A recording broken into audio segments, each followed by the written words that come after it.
Third row. Newey Scruggs, NBC5. Quentin, in the football game, do you feel like they left a couple of pass interference penalties in their pockets as far as the referees go against you guys tonight? I mean, you could say that about passes. You could say that about a few plays, but you know, at the end of the game, at the end of the day, it was a hard-fought game, and you know, shout out to them. Congratulations, all that type of stuff. Like I said, it's a lot of plays in that game I feel like should have, you know, been our way, and I'm pretty sure they feel like some plays that we did and got away with could have, you know, like been in their favor. So, you know, it kind of goes either way, but at the end of the day, the game's over. All right, we're going to go in the front row, second chair on the left. Hey, Quentin, Jeff Wilson with Frogs Today. How are you feeling right now? You know, the undefeated season didn't happen, and now you kind of have to wait to find out what happens next. I mean, I'm not the best right now, obviously. You know, like we've been winning all season, and you know, we just took our first loss of the season. Obviously, from the beginning of the year, that's not something we're used to. So you know, it's gonna take a minute, but I mean, everything cool. I'm doing all right, the best I can. All right, D. Winters is joining us as well. We're going to go on the front row on the far left. Colin Post, Horned Frog Blitz, is really for both of y'all. Obviously, first loss of the season. Both of y'all tenured leaders, captains. How much is it on y'all to get the team ready? Because there's more to play for this season, even after a tough loss. Yeah, I mean, obviously being a captain is a big responsibility. You know, especially like you said, coming off our first loss. You know, it's our job to kind of shake that off faster than most other people on the team, and you know, from the time we get back to the time we start practicing in the morning, you know, kind of just getting everybody's mind off of it, having short-term memory about what happened today, and you know, continue moving forward with starting in film, practice, nutrition, everything that goes into that. Yeah, I think he pretty much hit the nail on the head. You know, we just got to come back and use this as a stepping stone for us and just come out and kind of use it as just motivation to just come out and get better and, you know, get ready for the next game. All right, guys, we're going to go in the front row right here on the right.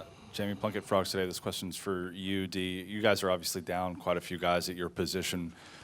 What does that change for you, knowing that you and Jamoy and Shad are going to be out there for the majority of the game, and how were you feeling near the end there?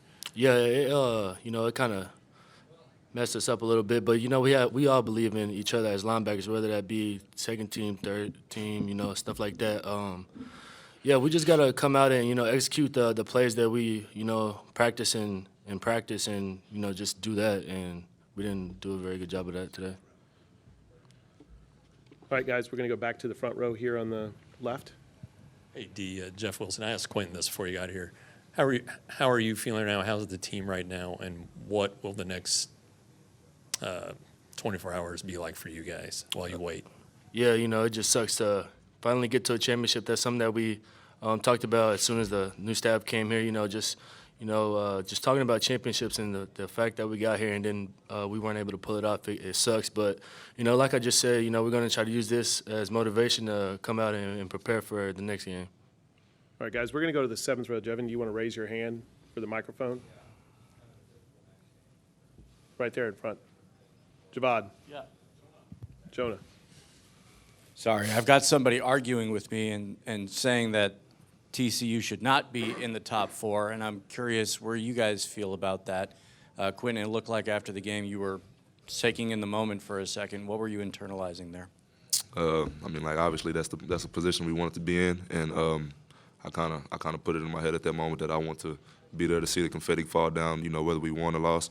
You know, obviously we lost, so I kind of just want to, you know, take all that in and feel that, kind of the hurt of that, kind of embrace that, you know, and as being a captain, you know, it's my job, like I just said, to shake off all the hurt. So I kind of want to just take that to the chest and then, you know, shake it off on the field and then come back in the locker room and try to motivate, you know, everybody for, you know, like future games, stuff like that. All right, guys, raise your hand if you have any more questions. We'll go back to Jeff here on the front row. Do you guys think you should be in the Final Four? Absolutely. Yeah, most definitely. And what is your resume? You know, we feel like as a defense we didn't display what we're capable of doing. You know, we kind of had a lot of busted coverages, and they, you know, executed on that. So I believe that we should be in the top four, and we're going to prove that next game. All right, guys, we're going to go to the third row right in the middle on the left. Chris Vanini, The Athletic, for Quentin. What do you think about Max's toughness, and what's it like seeing what he lays out there on the line. Yeah, it really brings the team up. Every time we get in, sort of a dark place, the usual ups and downs, throughout a football game, which is expected. But he's always the one to come, especially with the offense, kind of be that spark. Because sometimes, obviously, as you can see, we can get a little down. We get, several 3-and-outs in a row, and then he always finds a way to, make a big play, first down. Obviously, every time he runs, you see him on the ground tired. He's dead tired, but he continues to get up, fight each play. That just kind of motivates everybody else to kind of go the extra yard, not only for our teammates but for him. As an offense, so it's just very motivational.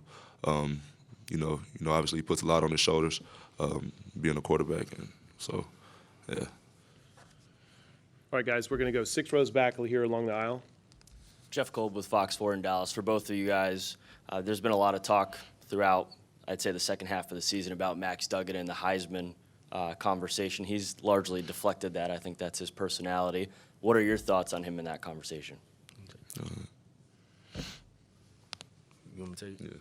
Yeah. I think Max is a great guy. He comes to work every day, and, he kind of proved that today as he went out there and, pretty much strangled his body, to fight for a touchdown when we needed it the most in the most adverse time. So, it means a lot, to have Max as our quarterback, and he proved tonight that he's worthy of the Heisman, and, I believe that. All right. Quit. Any other questions? We're going to go in the very back in the cameras, the risers, right in the middle.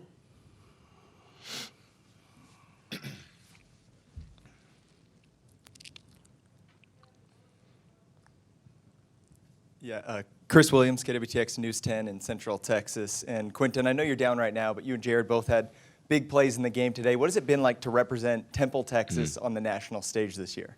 It means a lot because, obviously somebody not just me, for everybody else, but specifically since you asked about, us being from Temple, that's something, like any kid wants to do when they, make it to the next level, make it to the next 2 levels, kind of just put on for the city.